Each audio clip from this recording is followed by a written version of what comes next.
270 000 habitants, 21 communes et plus de 160 km de réseau. Les chiffres peuvent donner le tournis. Et pourtant, après 1 an et demi de travaux, Clermont Communauté l'a fait. Le très haut débit est aujourd'hui accessible. Un investissement de 12 millions d'euros sur 20 ans. La fibre optique, c'est la base des réseaux de demain.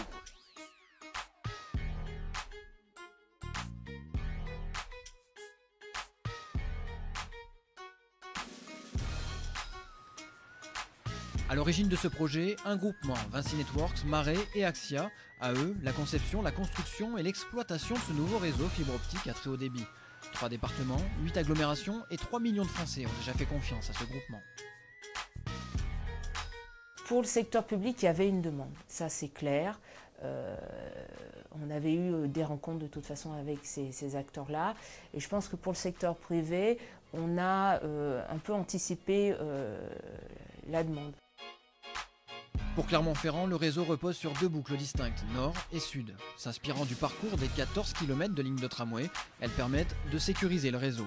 Résultat, 185 sites raccordés autour du tram. Tout le long du tramway, on a des canalisations qui ont été réservées au réseau haut débit. Et donc, fonction de ce tracé, on a ensuite collecté au fur et à mesure les sites, des sites qu'on appelle sites contractuels. 38 zones industrielles traversées, près de 220 bâtiments publics raccordables, les entreprises sont en première ligne pour bénéficier d'une connexion compétitive. La zone industrielle de la Pardieu à Clermont-Ferrand a été la première zone raccordée dans sa totalité. Autrement dit, toute entreprise peut désormais avoir accès au très haut débit et donc à de nouvelles performances.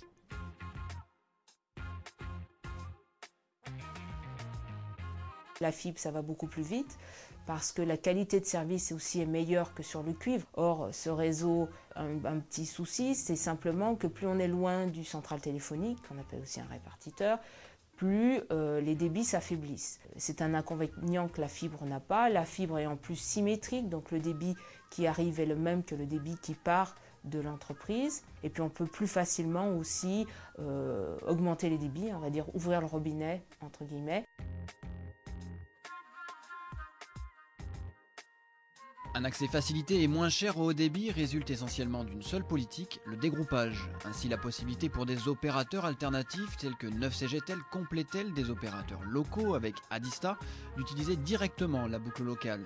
Grâce à cela, des offres novatrices vont être commercialisées à des prix forcément revus à la baisse. Une capacité de montée en charge sans limite, puisqu'aujourd'hui sur du cuivre on est limité à 4 voire 8 mégabits, c'est peut-être un peu technique, mais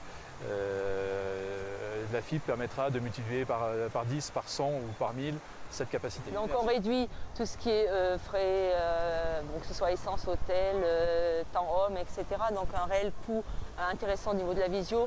Faire passer de plus en plus de data, voire en externaliser. C'est un gros tuyau de la formation qui permettra de faire beaucoup de choses et de réétudier tout le système d'information pour les structures.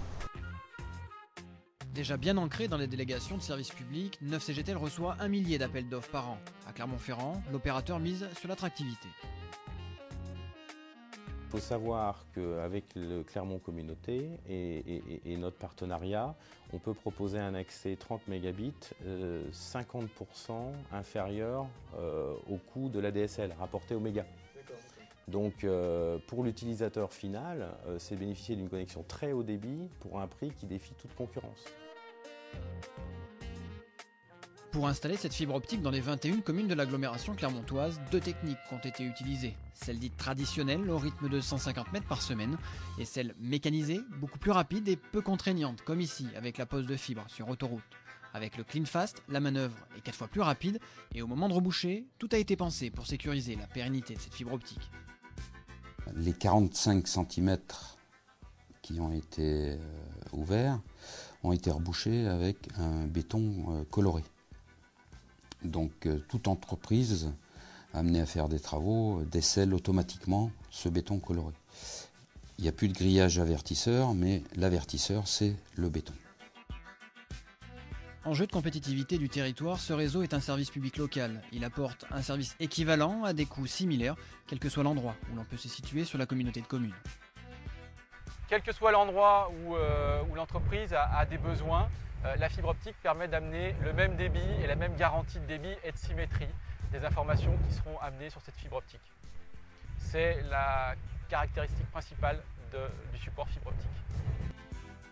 Pour mieux comprendre les enjeux du passage à la fibre optique, il convient de rappeler la topologie du réseau téléphonique actuel. Aujourd'hui, tous les foyers sont raccordés au réseau filaire de France Télécom par le biais d'une paire de fils de cuivre torsadé.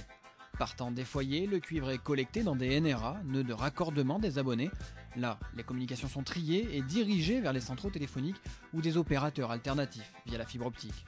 L'enjeu aujourd'hui n'est donc pas de remplacer tout le réseau de communication français, mais uniquement d'ouvrir à la concurrence le marché du très haut débit. On a 4-5 opérateurs qui se sont déjà manifestés pour travailler sur la fibre optique. Et j'allais dire, dans les 6 mois à venir, on aura encore au moins 5 opérateurs qui viendront pour venir apporter leurs services. Et plus on aura d'opérateurs présents sur le réseau de Clermont Communauté, plus la guerre des prix fera rage et plus le particulier et l'entreprise en seront bénéficiaires. Et des avantages, la fibre n'en manque pas. Une immunité totale face aux interférences électromagnétiques, une sécurité renforcée et surtout la capacité de propager des informations sur de très longues distances avec une bande passante très élevée. Résultat, c'est une source de débit exceptionnelle. Vous pouvez aller très loin et transporter des très très hauts débits. On ne connaît pas les limites tout de suite. Aussi sont désormais reliés les établissements de santé, le CHU ou le futur hôpital d'Estaing à Clermont-Ferrand, mais également tout l'enseignement supérieur. Entre étudiants et personnel des universités, ils seront déjà 35 000 nouveaux bénéficiaires. Tout un tas de services administratifs qui concerneront aussi l'administration de l'université, les enseignants, et puis de la pédagogie, des outils pédagogiques un petit peu modernes avec des simulations, des vidéos, des choses comme ça. Et puis aussi, évidemment, tout ce qui est moyens de calcul lourds, des laboratoires de recherche. L'université a déjà un réseau pour irriguer la douzaine de sites qui sont sur la ville de Clermont-Ferrand.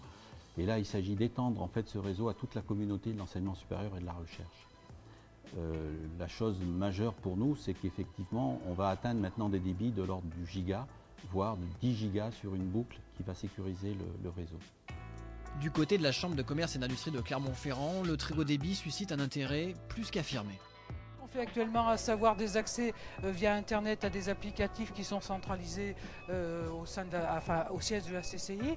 On va pouvoir vraisemblablement, on a un projet de téléphonie voix sur IP, de téléconférence, de webconférence, toutes choses qui n'étaient pas possibles avec les débits qu'on avait et avec les structures cuivre qui étaient présentes jusqu'à aujourd'hui.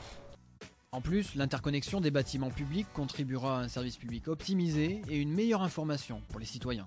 Un véritable pari sur l'avenir pour Clermont Communauté. On équipe son territoire pour le futur, qu'on le prépare, qu'on lui donne toutes les chances de réussite, parce qu'il ne faut pas se leurrer, il y a quand même plus ou moins une compétition entre tous les territoires, et c'est notre devoir de doter notre territoire de tous les moyens pour qu'il soit attractif et compétitif.